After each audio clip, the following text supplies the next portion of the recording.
Now time for a new segment on this program that we like to call 3 Stars. Why 3 Stars? Well, I grew up in Canada, and one of my favorite parts of going to a hockey game is the very end when they have the 3 stars. They say the best 3 players for that particular game, and it is something that I've wanted to do for this show and about this sport for a long time, where we highlight 3 individuals who had big weeks either in or out of the cage. So this is the very first 3 stars on this show. And without further ado, let us get to star number 3. Chris Weidman, former UFC middleweight champion, who had a tough week last week. He had neck surgery. In fact, he had cervical spine surgery, to be exact. He had to have a disc replacement. He had a herniation and fragments sitting on his spinal cord. He had no strength in his left arm. Had the surgery. It went well. But this is why I'm highlighting Chris.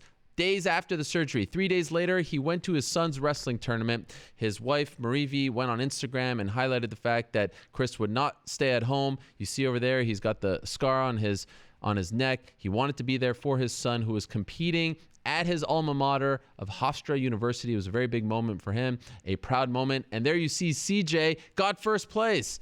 So it was all worth it. CJ's turning into quite the wrestler himself, a youngster, but a really fiery young Weidman, if you will. And I know his dad was very proud of him. So we wish Chris Weidman a speedy recovery. That is serious stuff, and he's hoping to return in around 12 weeks' time. Now let's go to star number 2. And oh boy, did Max Holloway dominate the internets on Saturday. So I had heard that Max Holloway was going to Dublin, Ireland over the weekend, and I was wondering, why would Max Holloway be in Dublin? Well, he showed up at the Jameson Distillery and then went on Instagram/Twitter and had this very glowing review of the Jameson Distillery. Also showed up at the world famous Croke Park Stadium. Talked about that as well. And of course, these are places that Conor McGregor, who is very proud to be from Ireland, has talked about in the past.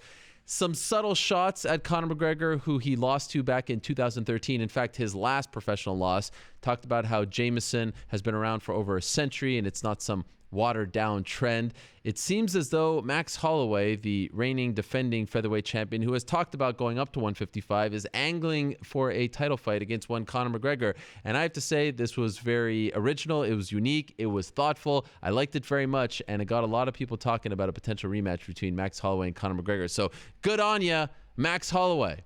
Finally, star number 1, of course, we have to go back to Ryan Bader. What a performance Saturday night against Fyodor Emelianenko, winning the heavyweight Grand Prix in just 35 seconds with that left hook, the same left hook that we saw against King Mo. Boom, there it is. That's all it took to knock out Fyodor. Yes, there were a couple other shots on the ground, but that was it, my friends. Inglewood, California, Ryan Bader, the light heavyweight champion going into the tournament, rolls through it all, doesn't get hit with a single punch, and now is the heavyweight and light heavyweight champion, telling me earlier this week that he only has 1 fight left on his contract. Anyone who thought that Ryan Bader made a mistake by leaving the UFC to go to Bellator wasn't a mistake. Look at all that gold, and now he's about to get paid. Well done, Ryan Bader.